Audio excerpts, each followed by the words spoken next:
Hi everyone, this is RJ Enseñado, your math tutor, and welcome back to my channel GTR Math Tutorial. So, in this video lesson, we will discuss the chain rule. So, if y equals g of f of x, where y equals g of u, and u equals f of x, then we have derivative of y with respect to x equals derivative of y with respect to u times derivative of u with respect to x. So if we will apply the cancellation law, so we can cancel derivative of u over du, so that is equal to derivative of y with respect to x. So that is the pattern in chain rule. So this is also called as the derivative of composite function, since y is a function of u and u is a function of x. Okay, example.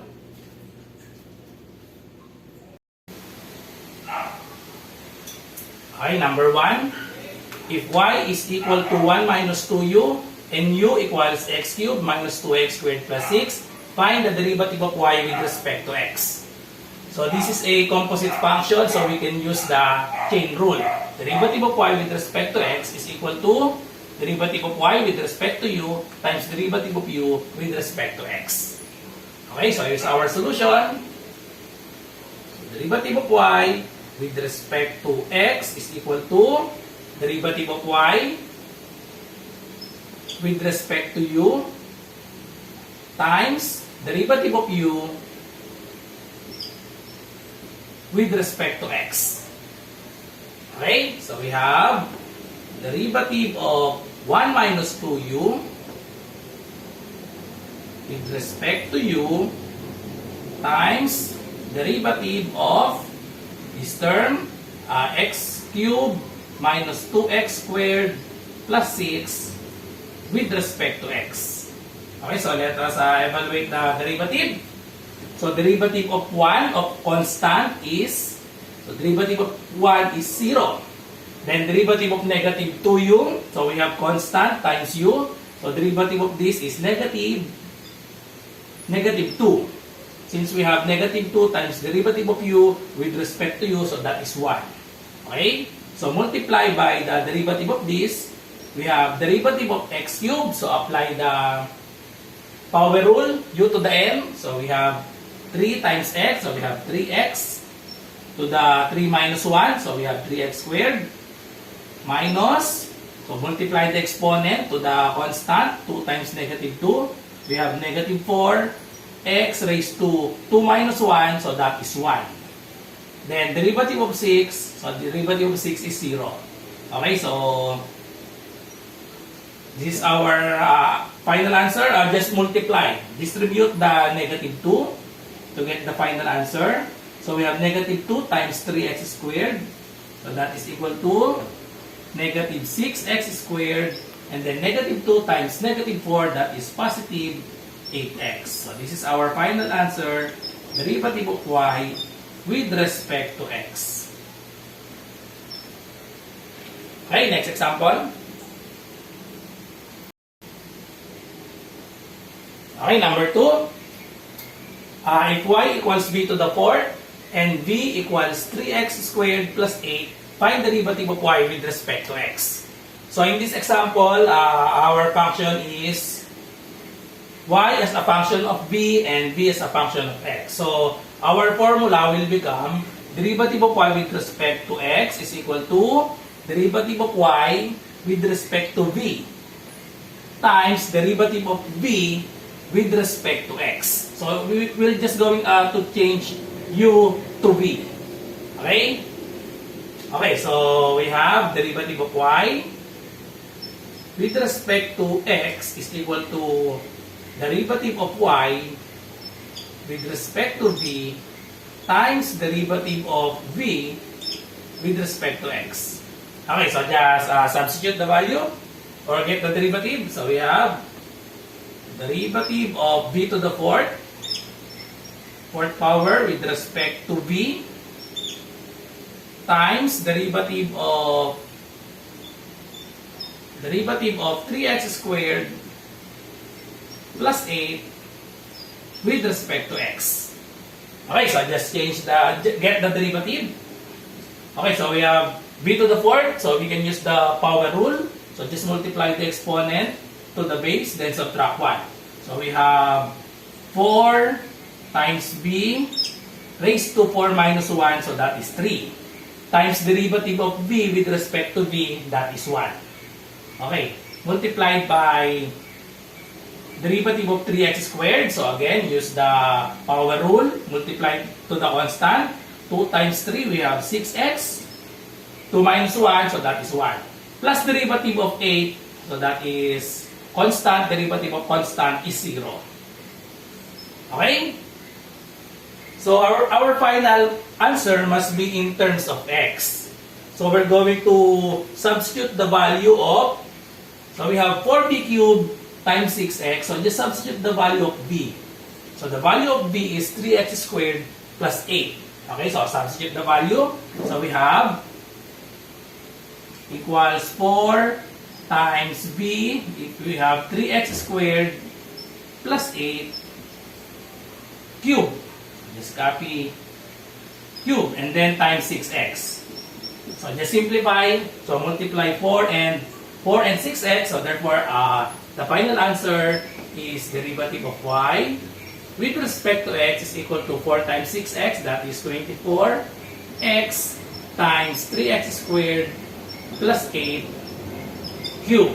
So this is the final answer. Okay, next example.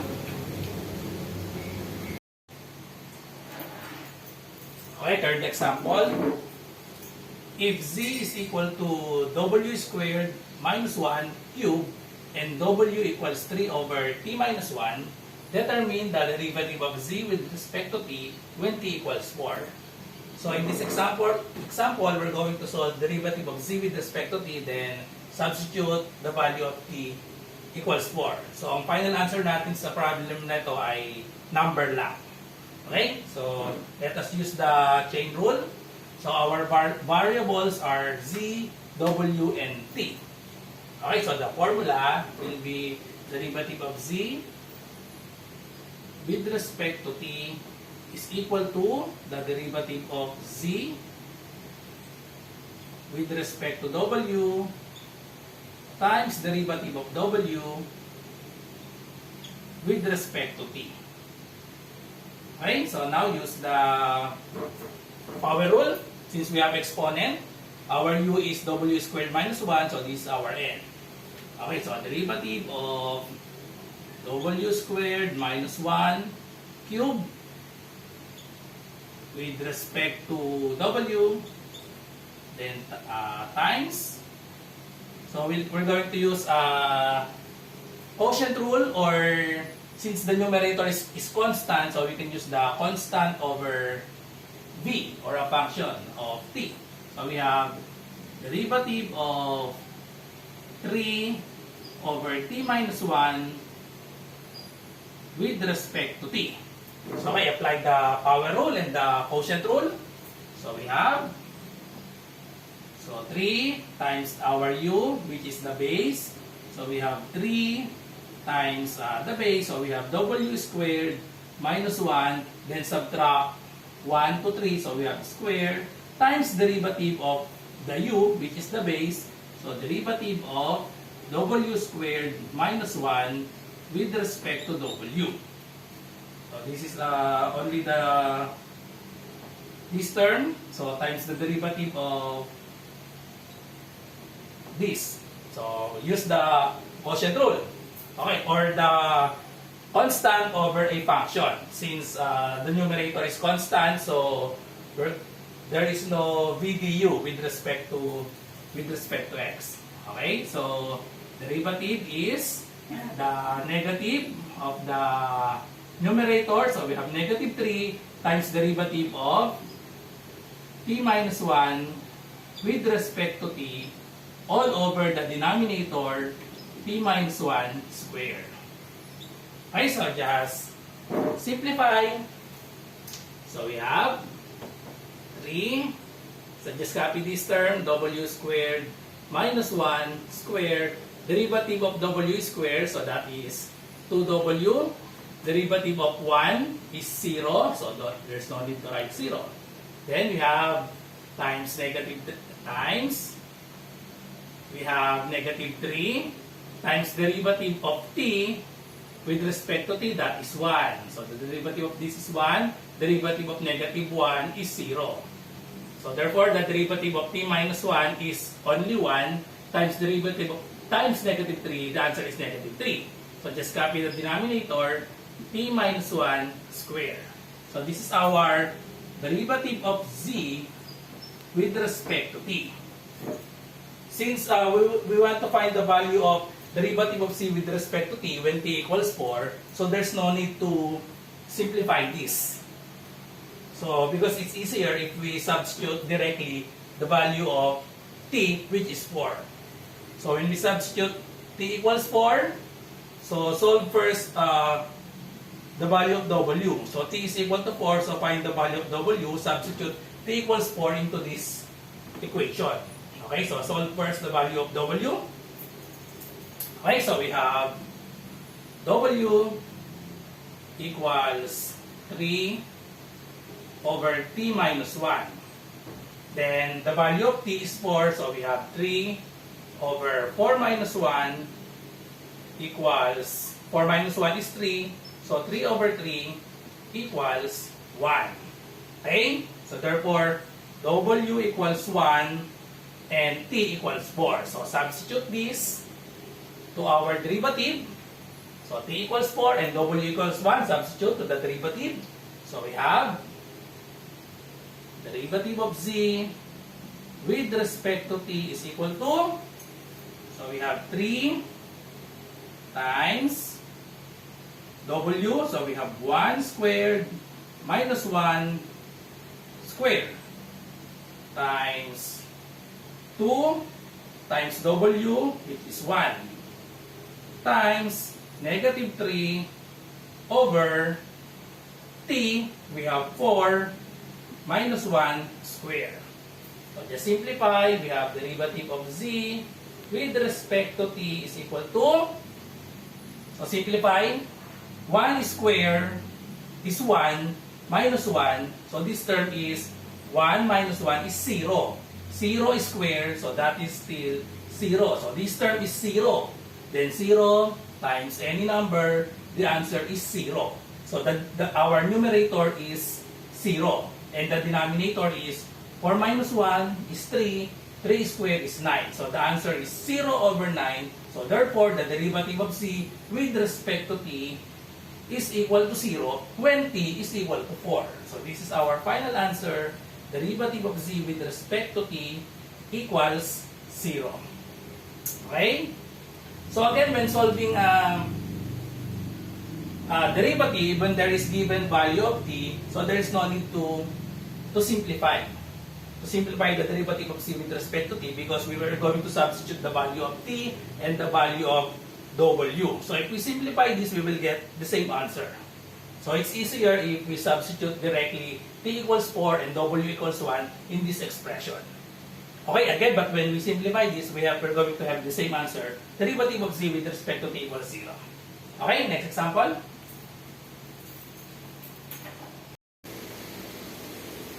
Okay, last example. So, if y equals u over u plus 1 and u equals x over x plus 1, find the derivative of y with respect to x. Okay, so use the formula. We have derivative of y with respect to x is equal to derivative of y times, with respect to u, times derivative of u with respect to x. Okay, so let us get the derivative of the two functions. We have derivative of u. We have u over u plus 1 with respect to u times derivative of u, so that is x over x plus 1 with respect to x. Okay, so we will use the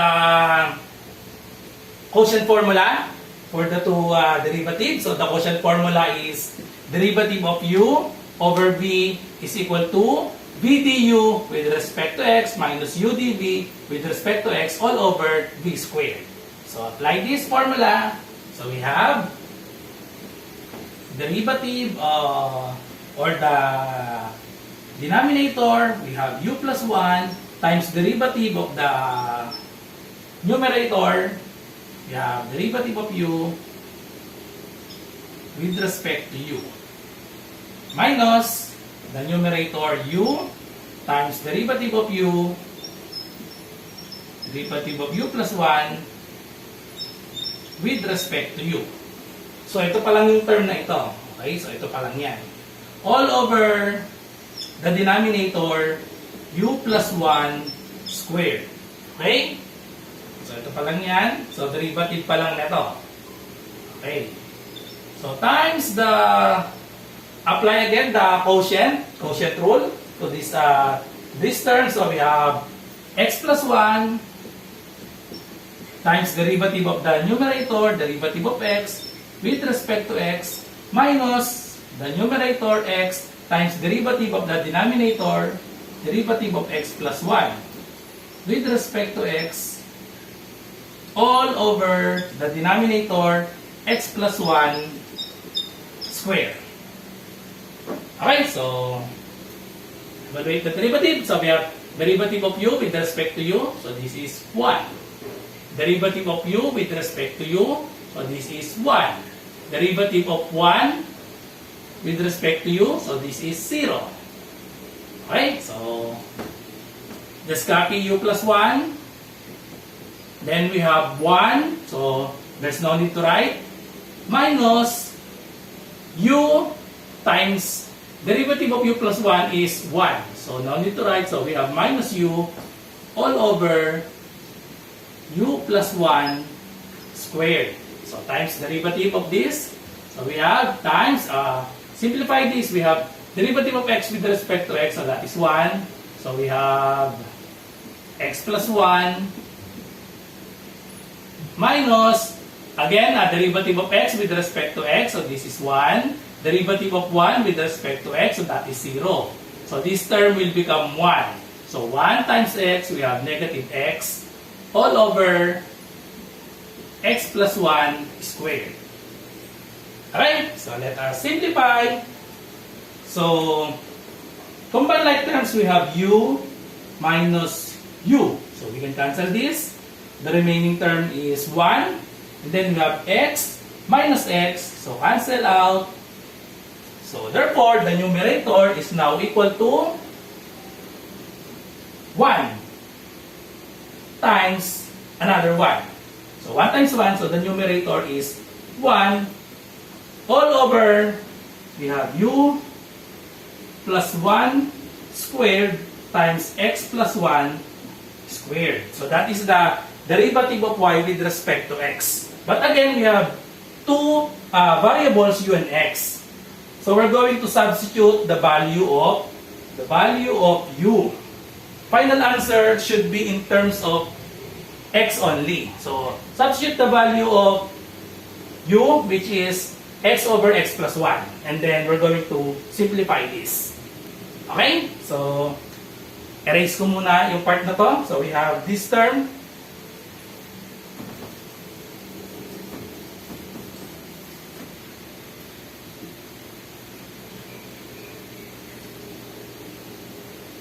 Derivative of y with respect to x equals, this term we have 1 over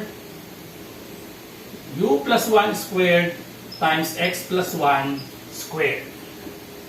Okay?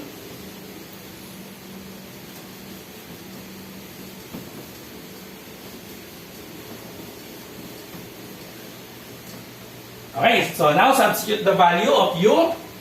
The value of u is x over x plus 1. So substitute this to u. So we have 1 over x over x plus 1. So that's the value of u plus 1 squared times x plus 1 squared. Okay, so simplify this. X over x plus 1 plus 1, we can apply the butterfly, spiraling butterfly technique. So we have A over B plus C over D, that is equal to, so just cross multiply and then multiply the denominator. So we have denominator of 1 over 1. So apply this technique, the smiling butterfly technique. So we have 1 all over x times 1, that is x, plus 1 times x plus 1, so that is x plus 1, over x plus 1 times 1 is still x plus 1. Then we have squared times x plus 1 squared. So simplify this term, simplify the numerator. We have 1 over x plus x, so that is 2x plus 1 over x plus 1 squared times x plus 1 squared. Okay?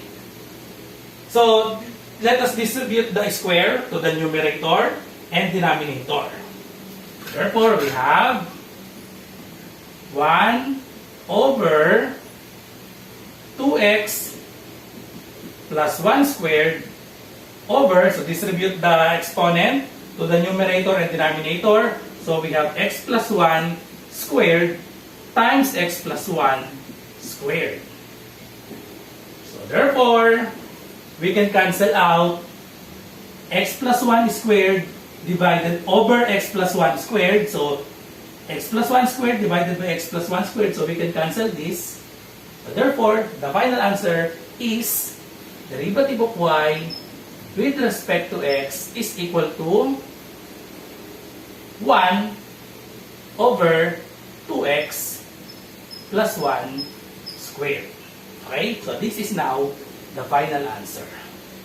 Okay, so always remember, in chain rule, the final answer must always be in terms of x only.